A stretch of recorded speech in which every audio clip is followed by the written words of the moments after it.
Time is a Mother is Ocean Vuong's second collection of poems being released today. A winner of major literary prizes and a MacArthur Fellowship, Vuong searches for life among the aftershocks of his mother's death. Here, he shares his brief but spectacular take on reclaiming language for joy. It's part of our Arts and Culture series, Canvas. When my mother passed in 2019, my whole life kind of contracted into 2 days.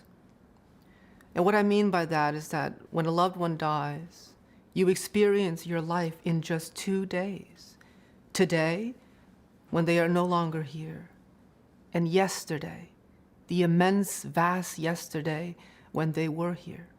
And so my life, as I see it now, is demarcated by one line: the yesterday when my mother was with me, and now when she is not. I think you realize that when you lose your mother, no matter how old you are, you're suddenly a child. You feel like an orphan. And so I went back to the blank page, which is the only safe space for me. It's the only space I have control over. And I guess I learned that by just putting one word after another. The beauty is that we're all going to lose our parents. And in this sense, death is the truest thing that we have, because it's the one thing that we're all heading towards. And when language can lift the veil, we can see each other. My mother never really understood my vocation and my work. She couldn't read. It perplexed her. Why would all these folks come to hear your sad poems? But when she came to my reading, she started to see how my language landed in other people's bodies.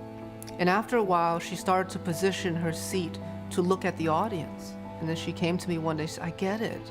People's faces change when they're listening to your lectures, to words. My mother taught me that you can look at something and people and scenarios endlessly and still find something new. Just because you have seen it does not mean you have known it.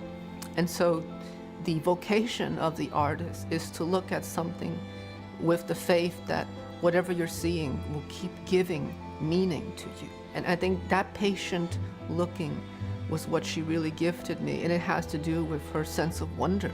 We think of terms like refugee, immigrant, war, survivor, and we rarely think of wonder and awe.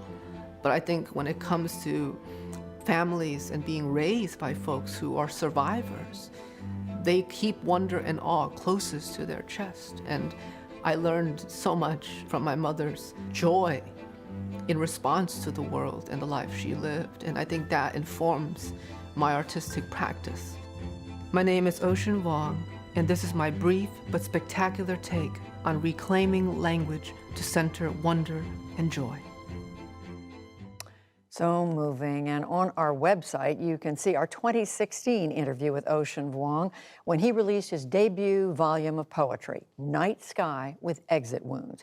It pays tribute to his family's oral tradition and connection to the Vietnam War. All that and more is at pbs.org/newshour.